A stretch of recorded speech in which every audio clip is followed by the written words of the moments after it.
legacy systems were designed a long time ago, and it's like having a 1940 pickup truck that you keep replacing the tires and the oil, and you patch the rust spots. I'm not saying any one particular vendor is in that situation, but you're working with yesterday's technology.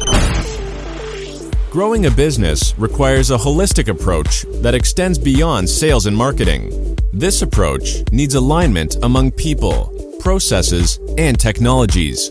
So if you're a business owner, operations, or finance leader looking to learn growth strategies from your peers and competitors, you're tuned into the right podcast. Welcome to the WBS Podcast, where scalable growth using business systems is our number one priority.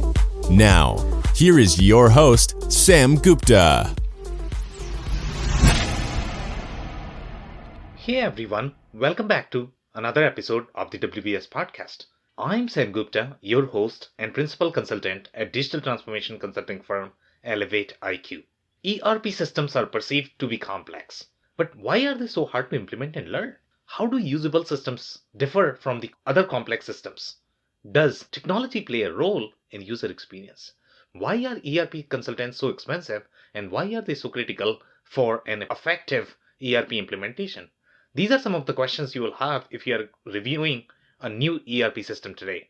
In today's episode, we have our guest, Ted Needleman, who discusses the role of ERP consultants, why they are pivotal for an ERP implementation, and why they play a huge role in user experience and training.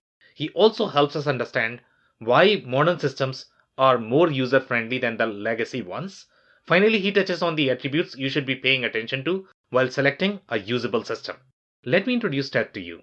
Ted Needleman has been a programmer, accountant in public practice, the editor-in-chief of Accounting Technology magazine, and the director of an imaging and printing test lab.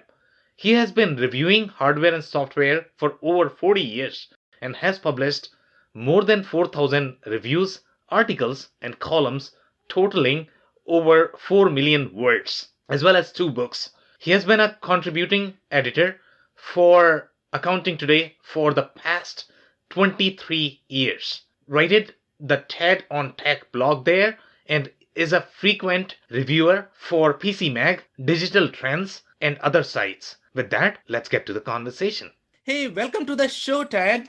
I really appreciate your inviting me on. Look forward to talking with you on this. I appreciate you, Ted, as well. And just to kick things off, do you want to start with your personal story and what you are focusing on these days? Well, again, I've got a kind of crazy background, and I think that most of it, if you're on LinkedIn, you can see some of it, but not all of it. I've been working in the fringes of DP and IT for almost 50 years. We like crazy backgrounds, Ted, because they are the most insightful people.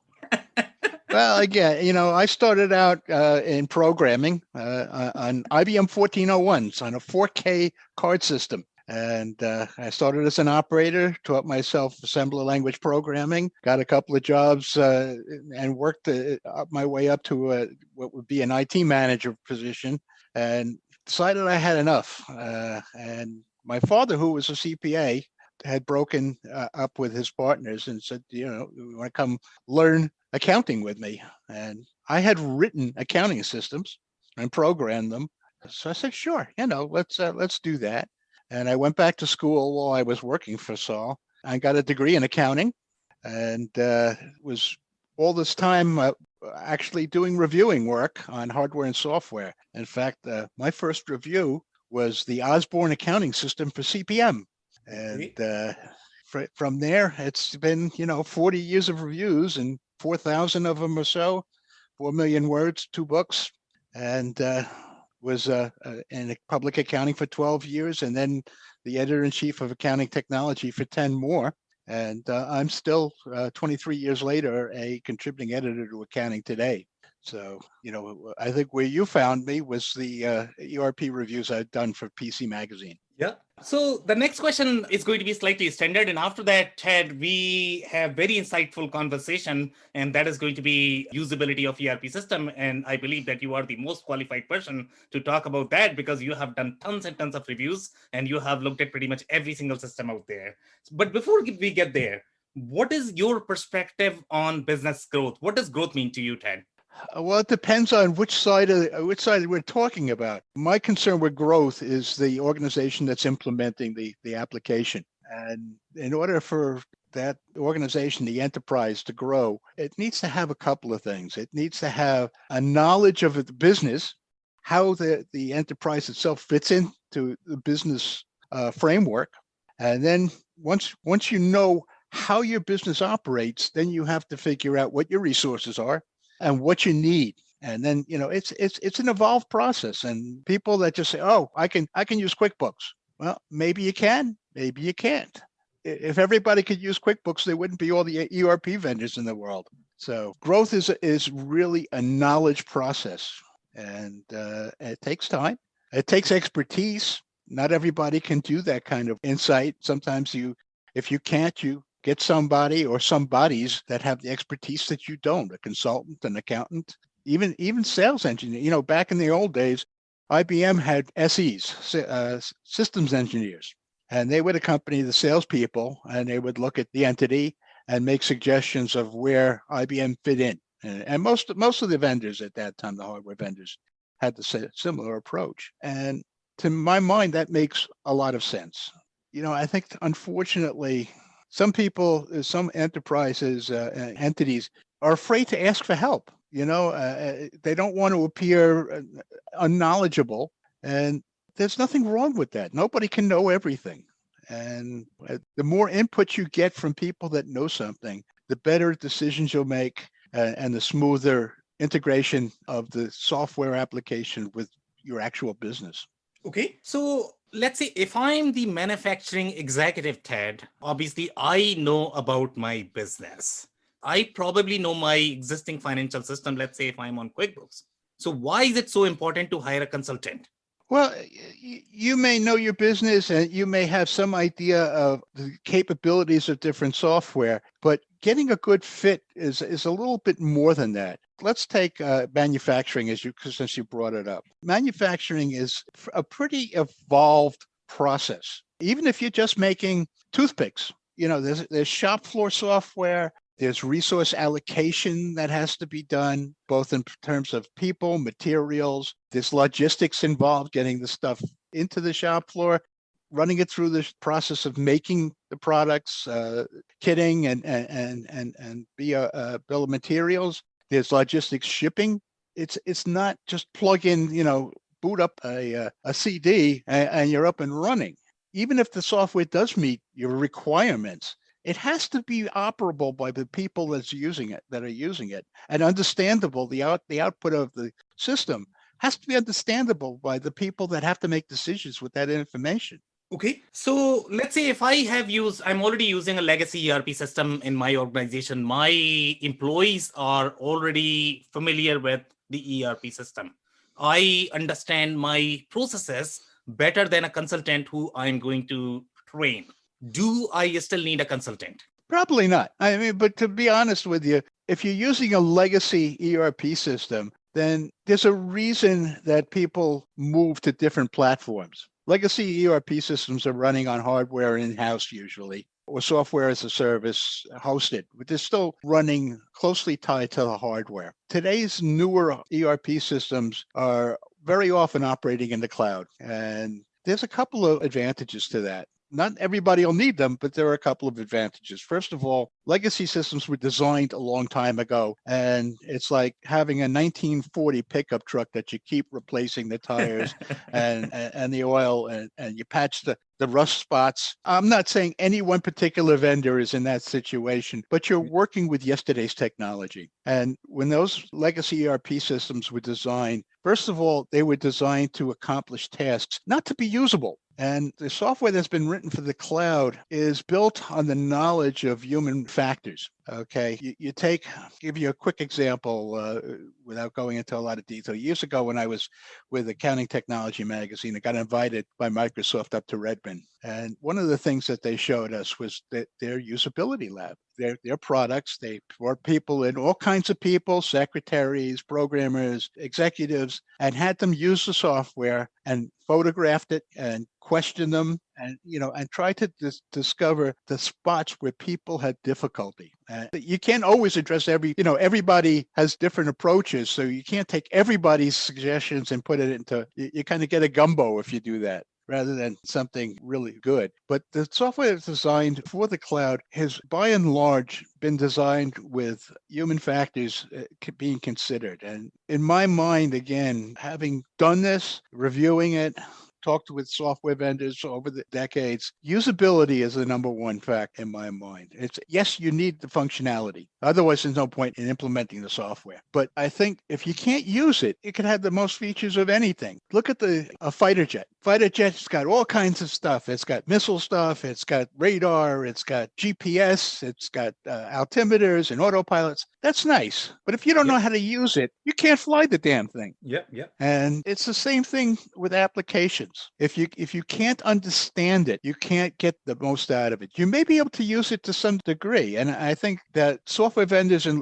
the ERP space have done pretty much a good job in making their software understandable. They certainly have done a good job making it feature rich. But let's go back to the manufacturing example that you brought up earlier. Yeah. Shop floor management, any kind of production organization has things like resource allocation. And the software may be able to help you, but I'm not a big fan of black box. I understand the need for it. I mean, I don't have to know how my car is put together to know how to turn on the ignition and drive it. But when you have processes that have a large effect on the way you conduct your business, you should have some understanding. Now, MRP software will incorporate Minimax, and Minimax uses a simplex algorithm and Laplace transforms and all kinds of mathematical techniques to optimize your decisions. But if you don't have some vague idea of what it's doing, then you really can't understand the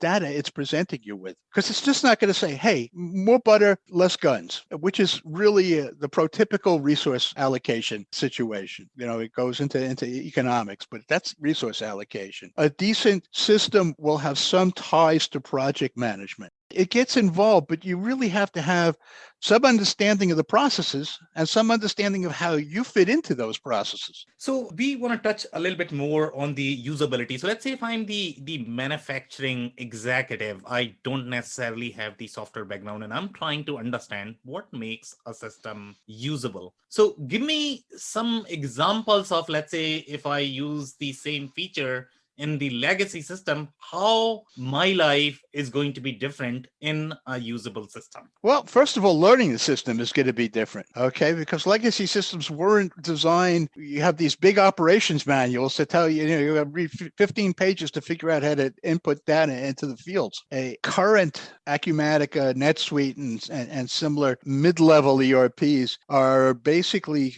flowcharting your way through the system. And there are different levels of knowledge that are needed at different levels in the organization. A data entry person needs to understand what kind of data goes into where it goes into and what to do if it doesn't fit. All right. On the other end of that system, the accountant or CFO or CIO needs to be able to look at the output and figure what it's telling them about running their business. So there are different needs at different levels. So usability isn't an absolute, okay? Usability is very much reflected upon the level of the person in the entity that's using the system. And as you get more and more sophisticated going through the system, quite honestly, it becomes more usable, because if you're printing out financial statements, you have to understand what they are. But most of the time, you don't have to do a lot of input. You'll have templates that'll work for you. This year's versus previous, this year's against budget, this year's against last year's budget. Those will be templated reports. And pretty much every ERP system that I've looked at, and I haven't looked at everyone on the market, has report writers where you can fairly easily construct your own custom reports. Now, that is another place where a consultant is really, really helpful. Okay, so I'm hearing that newer systems are slightly more visual than the older legacy systems. And obviously, report writing is great too. So, what has changed from the technology perspective? So, let's say if you look at the cloud landscape, is cloud slightly superior in building the visual system than the legacy systems? So, can you touch a little bit more from the technology perspective? What has changed? Well, again, when you're building software, a lot of times you're using multiple languages. Cloud software is not generally uses some form of Java. The programming language has an impact on the presentation of the system to the user. But basically, what's happened in the last 10 years, maybe a little bit less, is the rise of the customer experience, the CX. And to a large extent, CX is very dependent upon the user interface. And systems are that have been designed in the last decade, maybe where the cloud has really become predominant, are designed from the bottom up to present a usable interface at different levels in the organization. That wasn't true of a lot of times of legacy. It's a matter in legacy, the people had to adapt to the software. In the more recent cloud-based stuff, some of the really updated legacy software, the software adapts to the user. And I think that's a better approach in a lot of things. But again, I'm a big fan of consultants, that you can't know everything about, number one, your business. So on that side, probably your accountant is helpful. And you can't know everything about the capabilities and features of the software, no matter how good a salesperson they might have. And somebody that's done installations and knows the features can save you a lot of time. And time is money. It used to be when you had something like SAP, R2 years ago, it could take years to actually get this thing up and running effectively. Nobody can afford that now. Business moves too fast. Life moves too fast. You need to get the stuff, figure out what you need, see how it works, get it installed, and then make other decisions if you need to add or subtract or whatever. But you need that anchor. And you need it in place fast. And I think a lot of cloud-based software gives you that advantage. And using a consultant gives you even more of that advantage. Okay, so let's talk about a little bit of complexity. So let's say if I'm bringing my QuickBook instance up as an accountant, or let's say if I hired an intern, they can figure out things like WooCommerce, Shopify pretty easily. But when it comes to ERP system, there is this notion of complexity. So what makes ERP systems so complex that consultants are always going to be required? That's an easy one to answer. They're complex because the businesses that they go into are complex. Okay, if but you're it's running the same business, right? I mean, let's say if I'm the manufacturing shop not. and I'm using the QuickBooks, okay, and I'm using the WooCommerce, okay, I was running my business so far, but all of a sudden I'm talking to my ERP sales guy, and they are telling me that, you know what, you could do QuickBooks, you could do WooCommerce on your own, but you cannot do ERP on your own. Well, first of all, let's talk about scalability, Okay. which is another consideration. QuickBooks doesn't scale past 35 users. So if you're running your enterprise and you have more than that number of users, you're SOL. But generally, again, my view of this situation is, QuickBooks is a great program. It really is. It's a great application. They have a lot of links through APIs to other ancillary applications like retail, CRM, but it's a piecemeal approach. And for some people, it works very well. For others, depending on how complex their business is, QuickBooks, you may have to make too many links and compromises. And every time you make a compromise, it impacts your business.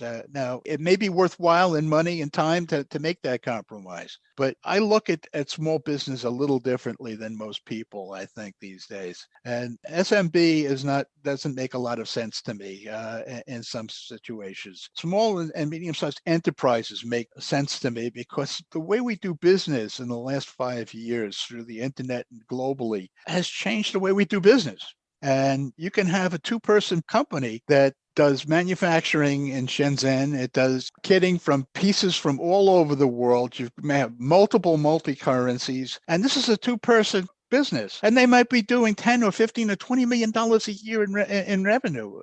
QuickBooks isn't going to help them. they're going to need an ERP system to do that. They're going to need something that can handle the complexities of today's business. And the more usable that is, the easier it will be to get a match between the business and the application. And that's critical. You can go for an ERP system and it can cost you $5,000 a month. And if you can't figure out how to use it, you're spending money for something to say, hey, I'm running this or I'm running that. Well, if you can't use it, you're not really running it. You're spinning your wheels to a large extent. That's like me buying a Mack truck to take home groceries from the supermarket. And there are a lot of people, unfortunately, that have been put in that situation because ERP is working its way down from large enterprises down into businesses that would normally be considered small to mid-sized businesses. And that's a new market over the last 5 or 10 years for ERP vendors. And when you're dealing with those smaller businesses, first of all, they don't have the expertise to understand a lot of the functionality of the ERP. It may be so feature rich that it becomes confusing. So it's a difficult situation right now for people. And that's why I think consultants really fill in a gap there. They fill in a gap as educators. And I think that's a valuable service that they provide. Okay, so tell me a little bit more about QuickBooks. So you made a comment that, QuickBooks does not scale after 35 users. Why is that? It's just the way it's designed. QuickBooks Enterprise was designed with a custom database. They don't use SQL or Azure. They've stuck with a custom database, and the database has limitations. And quite honestly, I think QuickBooks Online is probably a better idea for a lot of people because if you have more than a couple of users on a network with in-house QuickBooks, it slows. You need some pretty heavy hardware as a server. The cloud, all you need is a Chromebook. You can run QuickBooks, and a lot of ERP software are browser-based. So it doesn't matter what you're running as long as you don't have 15 processes on your laptop or desktop. Okay, so let's say if I'm the business guy and I don't really understand the technicals of these things. So let's say if I try to run my business after 35 users, what are the implications for me? Is the server going to crash? Is the software not going to respond? Is it not going to work? Am I going to have disruptions in my business? So from the business perspective, what are the implications if I try to run my business past 35 users on QuickBooks? Depends on the business. If you don't understand where the limitations of the application are, both feature-wise and hardware-wise, you have no business implementing that software by yourself. The idea of QuickBooks Enterprise or QuickBooks Online is that you'll outgrow the in-house standard desktop QuickBooks Premier, because businesses are hopefully going to grow. And as they grow, they're going to need more users. They're going to need more people. They're going to need better reports. They're going to need more features. Now, I'm not trying to ding QuickBooks. I like QuickBooks. But QuickBooks isn't an ideal solution for a lot of businesses these days. I think that in general, businesses that are enterprise-driven rather than small businesses. QuickBooks has links to retail, but if you're gonna have multiple stores with multiple registers and take orders over the internet and web, sure, you can link in Shopify and other things, but you're much better off with a vertical system that's designed for retail, both front office and back. And you can kind of shoehorn businesses into applications, but you're better off not trying to force an application to do something it may not have originally been designed to do, when there are options at mid-level, which is the mid-market is kind of converting over to ERP. And ERP is designed to be flexible enough to accommodate a lot of the ERP vendors do very, very good verticals. And, if it's designed from the start to meet those kind of requirements, you're going to have a hell of a lot less trouble initially, and you're going to have a hell of a lot less trouble over the long run. Okay, so when we look at the vertical software, so since you mentioned that comment, right? So when we look at the vertical software, there are a bunch of them. So some of them may not be as popular. They could be regionalized, and we don't even know if those brands are going to be stable or not, right? So what would be your perspective, whether we should go for name brand or not so recognized brands but they might provide the functionality that I need as a manufacturing executive. Well, it's 601, half a dozen the other, Sam. I mean, realistically, most of these vendors were not known when they started selling their software. So if somebody comes along and they're not necessarily recognized as, no, they may have a better way of doing things. And again, you need somebody. Not everybody in an enterprise, in an organization, is going to have the understanding of the process in the organization, as well as the processes in the software to be able to make a good match. And sometimes the salespeople in the software vendor, the ERP vendor, can bridge that gap. Sometimes your accountant can bridge that gap. And a lot of times you're better off just saying, hey, help.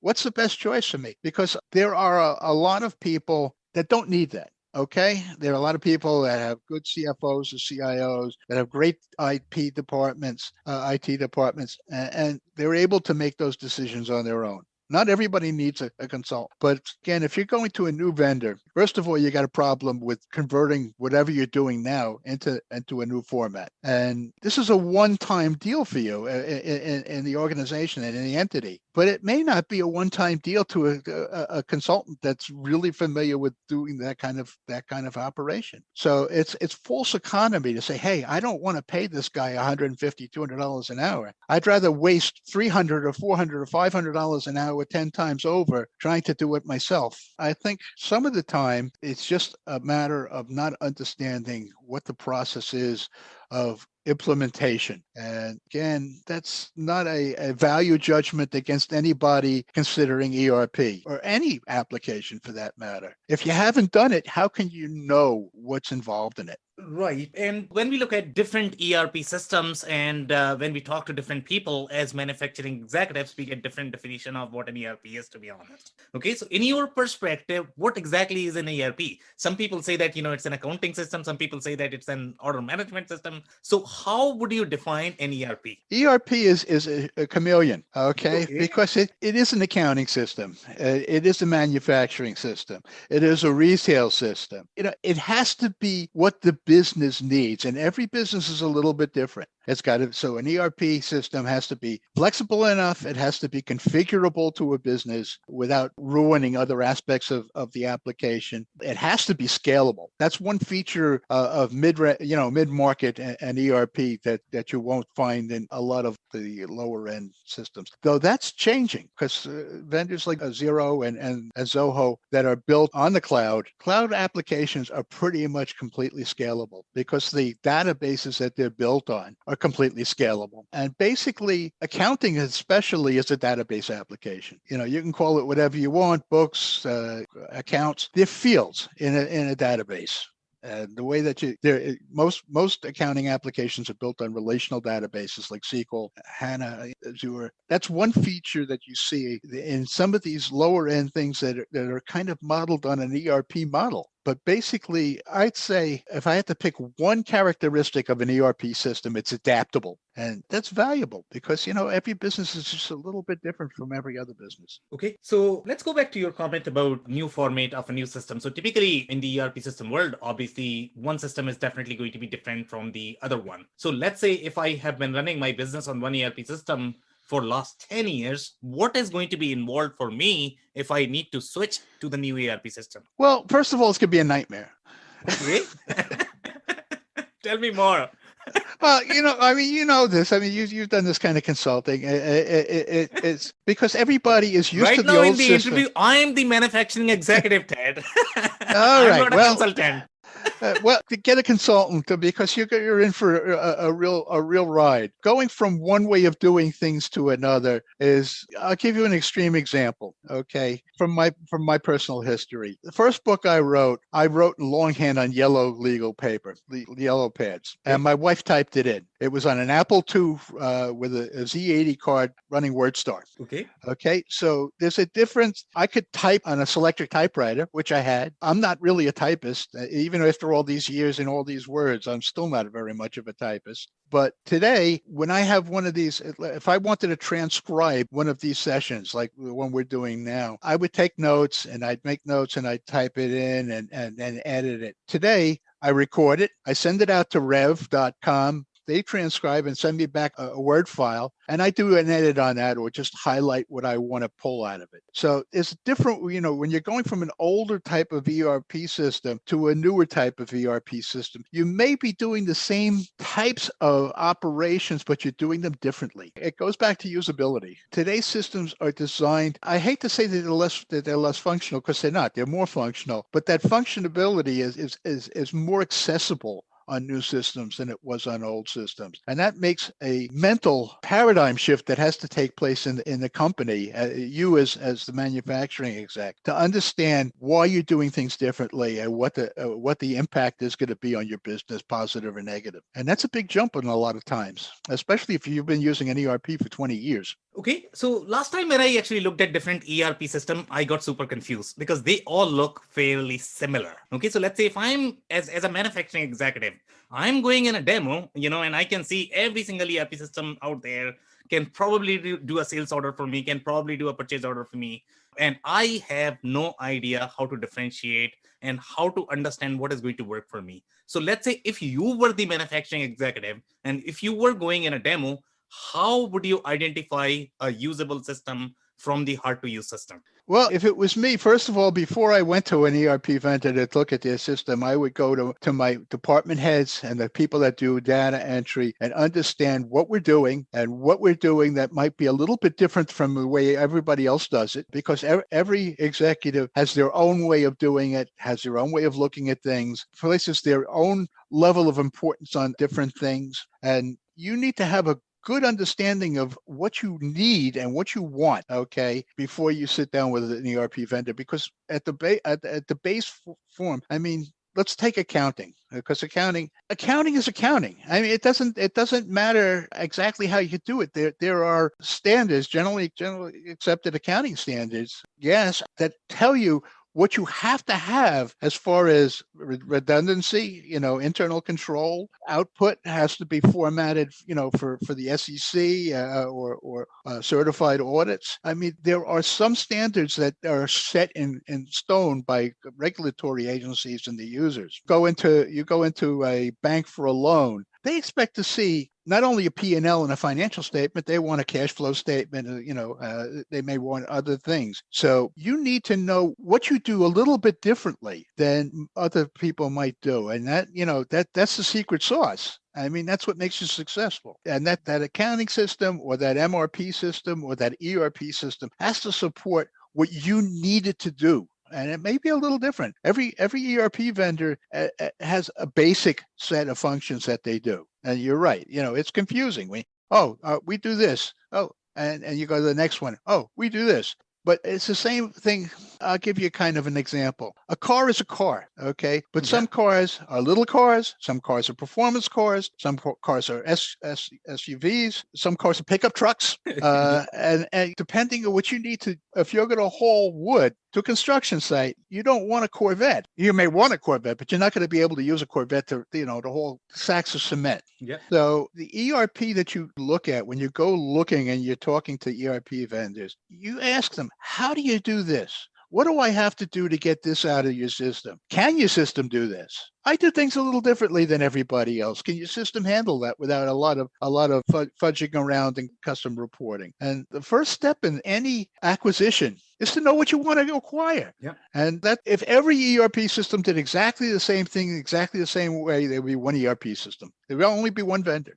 Yeah. Okay. And it's the differences rather than the similarities that you have to be aware of, and you have to understand how they fit in with your way of doing business. All right, Ted, that's it for today. Do you have any last minute closing thoughts by any chance? Yeah, I think when it comes down to it, you have a 3-level match that you have to meet. You have to match the people in the organization, the features in the software, and the needs of the business. And you need to address all 3 of those things to make a good purchase. And if you're not capable of doing that yourself, and that's not a dig on anybody, because very few people are actually good at recognizing everything in a business. That's why we have consultants. That's why you have accountants. You have specialists that are doing it. And a lot of times it makes a lot of sense to pay a specialist to take a look and give you a hand. I mean, I couldn't build a house. I can frame out a wall, but I can't build a house. I would never do that.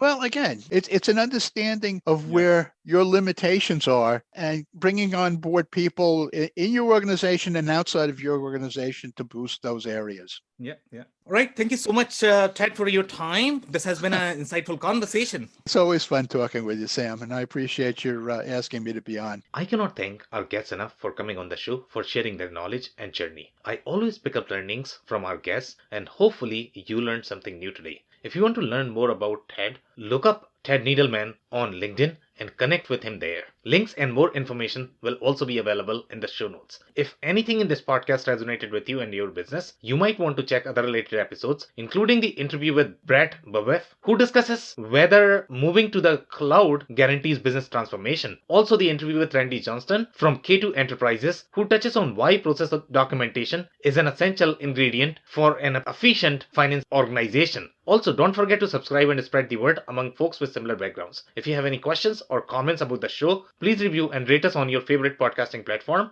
or DM me on any social channels. I'll try my best to respond personally and make sure you get help. Thank you, and I hope to catch you on the next episode of the WBS Podcast. Thank you for listening to another episode of the WBS Podcast. Be sure to subscribe on your favorite podcasting platform so you never miss an episode. For more information on growth strategies for SMBs using ERP and digital transformation, check out our community at WBS.rocks. We'll see you next time.